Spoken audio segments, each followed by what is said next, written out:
The Raven by Edgar Allan Poe.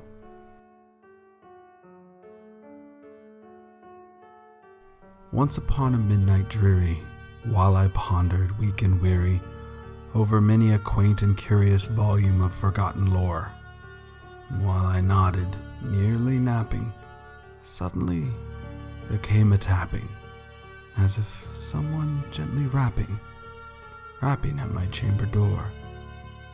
"'Tis a visitor," I muttered, tapping at my chamber door. Only this, and nothing more. Distinctly I remember it was in the bleak December, and each separate dying ember wrought its ghost upon the floor. Eagerly I wished the morrow, vainly I had sought to borrow from my books a surcease of sorrow for the lost Lenore, for the rare and radiant maiden whom the angels name Lenore, nameless here forevermore.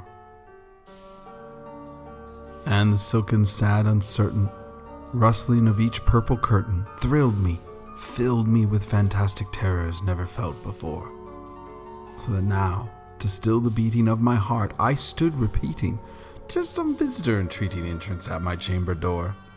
Some late visitor entreating entrance at my chamber door. This it is, and nothing more." Presently, my soul grew stronger, hesitating then no longer. "Sir," said I, "or madam, truly your forgiveness I implore, but the fact is I was napping, and so gently you came rapping, and so faintly you came tapping at my chamber door, that I scarce was sure I heard you. Here I opened wide the door. Darkness there, nothing more." Deep into that darkness peering, long I stood there wondering, fearing, doubting, dreaming dreams no mortal ever dared to dream before. But the silence was unbroken, and the stillness gave no token, and the only word there spoken was the whispered word, "Lenore?" This I whispered, and an echo murmured back the word, "Lenore." Merely this, and nothing more. Back into the chamber turning, all my soul within me burning, soon again I heard a tapping, somewhat louder than before. "Surely," said I, "surely that is something at my window lattice. Let me see, then, what thereat is, and this mystery explore. Let my heart be still a moment, and this mystery explore. 'Tis the wind, nothing more." Open here I flung the shutter, when with many flirt and flutter, in there stepped a stately raven of the saintly days of yore.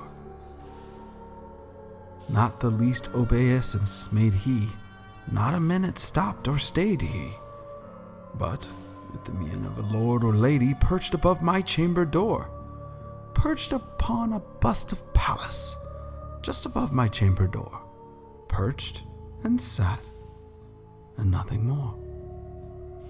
Then this ebony bird beguiling my sad fancy into smiling, by the grave and stern decorum of the countenance it wore. "Though thy crest be shorn and shaven, thou," I said, "art sure no craven, ghastly grim and ancient raven, wandering from the nightly shore. Tell me what thy lordly name is on the night's Plutonian shore." Quoth the raven, "Nevermore." Much I marveled this ungainly fowl to hear discourse so plainly, though its answer little meaning, little relevancy bore. For we cannot help agreeing that no living human being ever yet was blessed with seeing bird above his chamber door, bird or beast upon the sculptured bust above his chamber door, with such a name as Nevermore. But the raven, sitting lonely on the placid bust, spoke only that one word, as if his soul in that one word he did outpour. Nothing further than he uttered, not a feather than he fluttered, till I scarcely more than muttered. Other friends had flown before. On the morrow he will leave me, as my hopes have flown before. Then the bird said, nevermore. Startled at the stillness broken by a reply so aptly spoken. Doubtless, said I, what it utters is only stock and store caught from some unhappy master, whom unmerciful disaster followed fast and followed faster, till his songs one burden bore, till the dirges of his hope that melancholy burden bore, of nevermore. But the raven, still beguiling all my fancy into smiling, straight I wheeled a cushioned seat in front of bird and bust and door. Then upon the velvet sinking, I betook myself to linking fancy onto fancy, thinking what this ominous bird of yore, what this grim, ungainly, ghastly, gaunt, and ominous bird of yore meant, and croaking nevermore. This I sat engaged in guessing, but no syllable expressing to the fowl whose fiery eyes now burned into my bosom's core. This and more I sat divining, with my head at ease reclining on the cushion's velvet lining that the lamplight gloated o'er, but whose velvet violet lining with the lamplight gloating o'er she shall press nevermore. Then methought the air grew denser, perfumed from an unseen censer, swung by a seraphim whose footfalls tinkled on the tufted floor. Wretch, I cried, the God hath lent thee, by these angels he hath sent thee, respite and nepenthe from thy memories of Lenore. Quaff, oh quaff this kind nepenthe, and forget this lost Lenore. Quoth the raven, nevermore. Prophet, said I, thing of evil. Prophet still of bird or devil, whether tempter sent or whether tempest tossed thee here ashore.